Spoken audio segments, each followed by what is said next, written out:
Welcome to the deep dive. Today we're jumping into the really powerful and sometimes clashing ideas of two absolute giants of Indian history. That's right.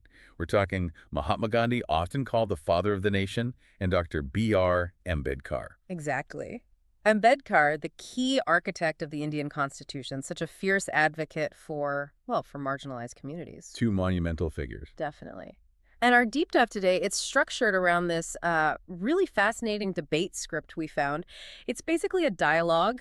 Oh, that sounds interesting. Yeah, it really lays bare their very different viewpoints on some fundamental issues in India. You almost feel like you're listening in on them, you know? What a fly on the wall for this huge intellectual debate. Exactly. Right. Okay, so let's unpack this. The mission here is to pull out the most important nuggets from the source material, specifically looking at their perspectives on caste, social justice, and crucially, how they even defined freedom.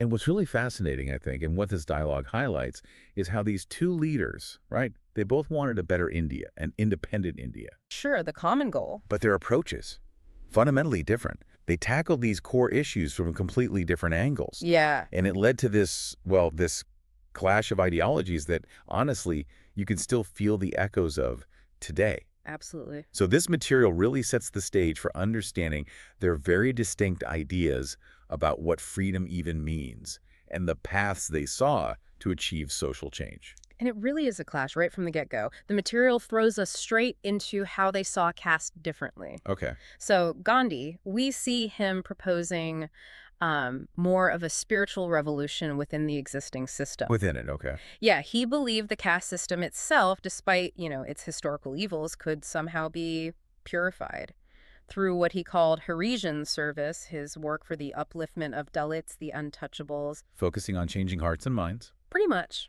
Self-purification, love, changing society from the inside out, a moral appeal, an internal kind of transformation. That was his vision. Right. But then Ambedkar, his perspective just cuts right across that, doesn't it? Immediately. Yeah. There's that famous quote, and it's in the material, I think. Yeah. Where Where he says something like, Gandhiji, you want to reform caste. But I want to abolish it. Yeah, it starts. Exactly. For Ambedkar, caste wasn't just flawed. It was, and I think he called it, a machine of inhuman exploitation. Wow. Strong words. Very. And from his point of view, just letting Dalits enter temples or Gandhi's Harijan service, well, that wasn't nearly enough. It wouldn't bring real respect, real equality. So what was needed then? Fundamental rights. Huh. Guaranteed rights, written into law, protected for absolutely everyone. That was his focus. So you see this really clear split, this dichotomy. On one side, you've got this path based on spiritual change, internal healing, and then boom. Sharply contrasted against that is Ambedkar's very powerful, very action-oriented call. Educate, agitate, organize. Much more practical, immediate. Seems like it, yeah. The material definitely presents it as a demand for change now. And that kind of defines that first big debate we see is social equality about structural reform from the outside or spiritual purification from within. Precisely. And this is where their paths really, really diverge, quite dramatically. So. Well, the dialogue presents Gandhi's side, arguing that reform could happen within Hinduism itself. Stay within the fold, fix it from there. Okay. But then Ambedkar's side makes this profound declaration, goes beyond just theology, really. He says, effectively, I'm converting to Buddhism. Right, the convert. Because in this religion, there is equality. And the point being made is that change doesn't come from just tweaking things, from reform. It comes from revolution. Wow. It's not just about religious choice. It's a massive statement about where real societal transformation comes from. Not just small adjustments, but overturning the whole existing order. That is a fundamental difference. Huge. And, okay, that brings us neatly to the next really critical question the material tackles. How did they even define freedom? What did it mean to them? Yeah, the word Swaraj. Exactly, Swaraj, often just translated as self-rule, political independence. But for Gandhi, it seems it was much deeper than just getting rid of the British. Much deeper. It was about self-control, wasn't it? That's how it comes across here, yes. Freedom from the British, sure, but also liberation from what he called the slavery within ourselves. It's presented as a very internal thing, a spiritual journey towards self-mastery. And the contrast, again, is just striking. Because for Ambedkar, Swaraj, it wasn't some internal state of being. No. It was concrete.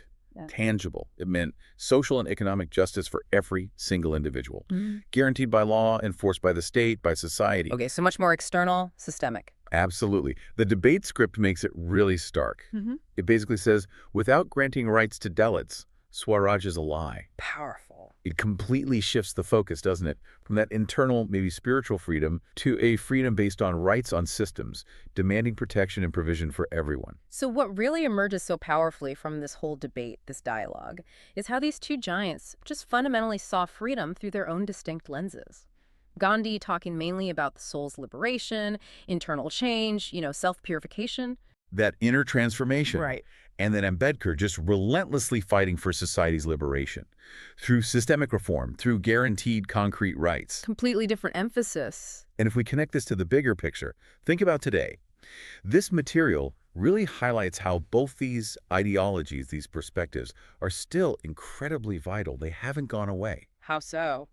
Well, one represents that powerful call to morality, right?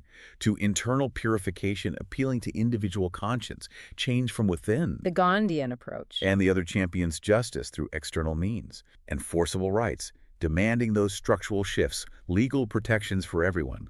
The Ambedkarite approach. Two powerful forces. Definitely. And this raises a really important question, I think, for you, the listener. How do these two forces interact today? Yeah. How do they inform our understanding of progress, of equality right now? It really does make you think, and it leaves us with that really thought-provoking closing line from the source material itself. Whoops. It asks, who will be the bridge between them? And then it answers, you, today's generation. Wow. That puts it right back on us. It does. It's a real challenge, isn't it? So we encourage you listening to really reflect on these different perspectives, which ideas resonate most strongly with you.